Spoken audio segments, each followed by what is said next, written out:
धर्म जनता से अलग नहीं है, वो जनता की ही आस्था है। अगर जनता का डाउनफॉल हो रहा है, देश का डाउनफॉल हो रहा है, तो धर्म के डाउनफॉल की बात सिर्फ उल्लू बनाने की राष्ट्रीय परियोजना है। पिछले कुछ महीनों में 23 करोड़ लोग गरीबी रेखा से नीचे चले गए। 21 राज्यों के पास मनरेगा का बजट माइनस में चला गया है। अर्थव्यवस्था माइनस में गोते लगा रहा है। गरीबी बढ़ रही है। बेरोजगारी 45 साल के चरम पर है। महंगाई ने जनता को इस लायक नहीं छोड़ा है कि वो दिवाली पर जी भर दिया जला सके, लेकिन एक नेता ने 11 लाख दिए जलाए हैं।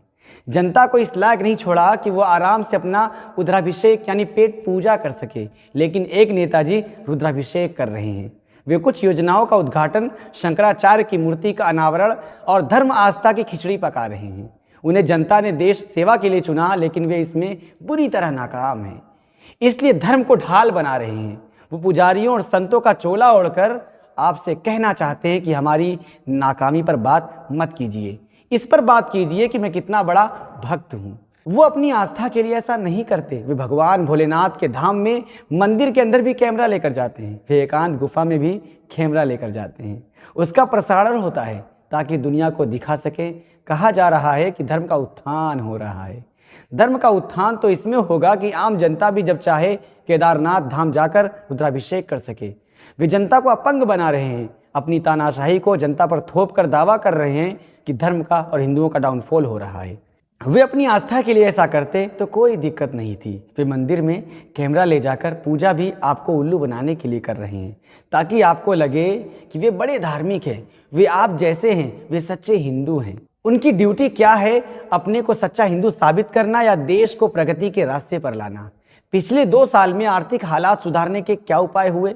वे चुने गए हैं देश चलाने के लिए। वे आस्था और धर्म का कारोबार चला रहे हैं।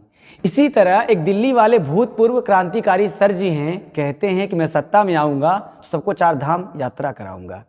आप इस वादे पर खुश होते हैं। वे नहीं कहते कि यूपी को ऐसा प्रदेश बनाना चाहिए जहां दोबारा कोरोना आ जाए तो गंगा की धारा और गंगा के किनारे लाशों से न पट जाएं।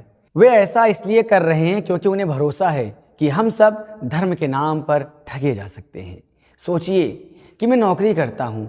मैं अगर चाहूँ तो अपनी 1-2 महीने की सैलरी बचाकर पूरा भारत घूम सकता हूँ। मुझे ज़रूरत नौकरी की है, सरकारी तीर्थ यात्रा योजना की है। सोचिए मेरे पास नौकरी है तो अपने माता पिता को भी चारों धाम तीर्थ यात्रा ले जा सकता हूँ। अगर जनता की माली हालत सही है तो वे तीर्थ और हज अपने पैसे से कर लेंगे। सरकार को इससे क्या लेना देना। लेकिन नेता 4 धाम यात्रा कराने का वादा करते घूम रहे हैं। वे मंदिर, मस्जिद, हिंदू मुसलमान से आगे न सोच रहे हैं और न आपको सोचने देना चाहते हैं। वे सोचते हैं कि इस तरह धार्मिक इवेंट से आप खुश होंगे और उन्हें वोट देंगे। पूरे देश का मीडिया इस पर सवाल नहीं करता, बल्कि धर्म की कवरेज करता है। एक मिसाल से समझिए, मेरे पिता की मेहनत व संस्कार और कृपा से मैं पढ़ सका और अब नौकरी कर रहा हूँ। मैं जहाँ चाहूँ घूम सकता हूँ। दर्शन, पूजा, कर्मकांड, आध्यात्म सब कर सकता हूँ। अगर युवाओं के पास नौकरी नहीं होगी, वो पैसा नहीं कमा पा रहे होंगे, तो आप उन्हें आस्था का तीर्थ तो पहुँचा देंगे, लेकिन पेट की तीर्थ कौन बुझाएगा? युवा अपना परिवार कैसे चलाएगा? युवाओं को नौकरी देने, महिलाओं को सुरक्षा देने, महंगाई को कम करने के बजाय वे कह रहे हैं तीर्थ यात्रा कराएंगे। नेता हमारी हालत सुधारने की जगह हमें धर्म, कर्म, आस्था और सियासी पाखंड में क्यों उलझा रहे हैं? आप जनता को मानसिक और आर्थिक रूप से मजबूत बनाइए। धर्म और संस्कृति अपने आप मजबूत हो जाएंगी। लेकिन इस विचार में चुनावी भाव नहीं है, इसलिए ऐसी बातें आपको भी अच्छी नहीं लगती। नेताओं का 90% धंधा इसलिए चल रहा है क्योंकि आप जनता हर कदम पर मूर्ख बनने को राजी हैं। वो वक्त कब आएगा जब हम और आप जनता उल्लू बनने से इनकार कर देंगे? लेकिन आपको तो मेरी बातें भी अच्छी नहीं लगेंगी। इसलिए आपके लिए हिंदू मुस्लिम सिलेबस ठीक ही है। इसलिए आप हिंदू मुस्लिम पर फोकस कीजिए। जनता की बातें फिलहाल इतना ही। इसी तरह जनता से जुड़े मुद्दे को जानने के लिए NIN को सब्सक्राइब करें। दीजिए मुझे इजाज़त।